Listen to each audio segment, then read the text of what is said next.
इस समय की एक और बड़ी खबर आपको बता दें, 7 दिनों की लड़ाई में अब तक इजराइल के 24 लोग मारे गए हैं, जबकि 600 से ज्यादा लोग घायल हुए हैं। वहीं वॉशिंगटन स्थित एक ह्यूमन राइट्स ग्रुप ने दावा किया है कि ईरान में मौत का आंकड़ा अब तक 657 पहुंच चुका है। हालात बेहद खराब हो चुके हैं। हमलों की अलग अलग तस्वीरें हम लगातार आपको दिखा रहे हैं। आप देख सकते हैं कि बम और मिसाइलें गिरने के बाद किस तरीके से भीषण आग लग जाती है, किस तरीके का विध्वंस फैलता है और क्या नुकसान होता है। तो लगातार होती इस लड़ाई के बीच जहां नेतन्याहू कह रहे हैं कि एक हफ्ते में ही फैसला हो सकता है, तो वहीं उनके साथी ट्रंप अब अपने पैर पीछे खींचते नजर आ रहे हैं। जो ट्रंप किसी भी वक्त ईरान पर हमले की धमकी दे रहे थे, अब उनकी तरफ से बयान जारी कर बताया गया है कि वो हमले पर फैसला 2 हफ्तों के बाद लेंगे। ऐसे में सवाल ये खड़ा होता है कि क्या ट्रंप हमले पर कंफ्यूज हैं या फिर मन बदल चुके हैं। ईरान और इजराइल के बीच लड़ाई भीषण होती जा रही है।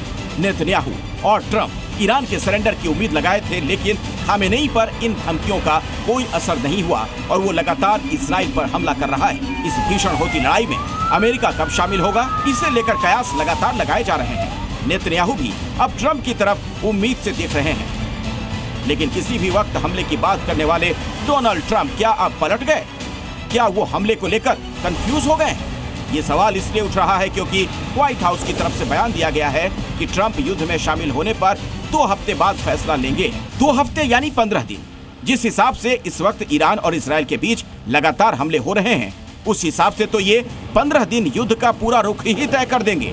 या तो ईरान तबाह होगा या फिर इजराइल को बड़े जख्म मिलेंगे। ऐसे में ट्रंप का बैकफुट पर जाना नेतन्याहू के लिए बड़ा झटका साबित हो सकता है। वैसे ट्रंप ने जब G7 छोड़ा था तब बड़े बड़े दावे किए थे, कहा था उनका धैर्य खत्म हो रहा है, लेकिन पिछले 1 दिन में उनके सुर अब बदले नजर आ रहे हैं। कल भी ट्रंप ने ये कहा था कि उन्होंने युद्ध पर आखिरी फैसला अभी नहीं लिया है। I have ideas as to what to do, but I haven't made a final. I like to make the final decision 1 second before it's due, because things change. I mean, especially with war, things change with war. It can go from one extreme to the other. जहां एक तरफ Trump अभी wait and watch के mode में चले गए हैं, तो खामेनेई लगातार आक्रामक हो गए हैं।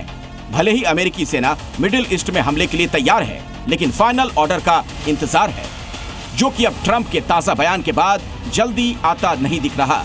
यानी नेतन्याहू अभी फिलहाल इस जंग में अकेले हैं, तो वहीं दूसरी तरफ ईरान भी लगातार आक्रामक होता जा रहा है। ब्यूरो रिपोर्ट, जी मीडिया।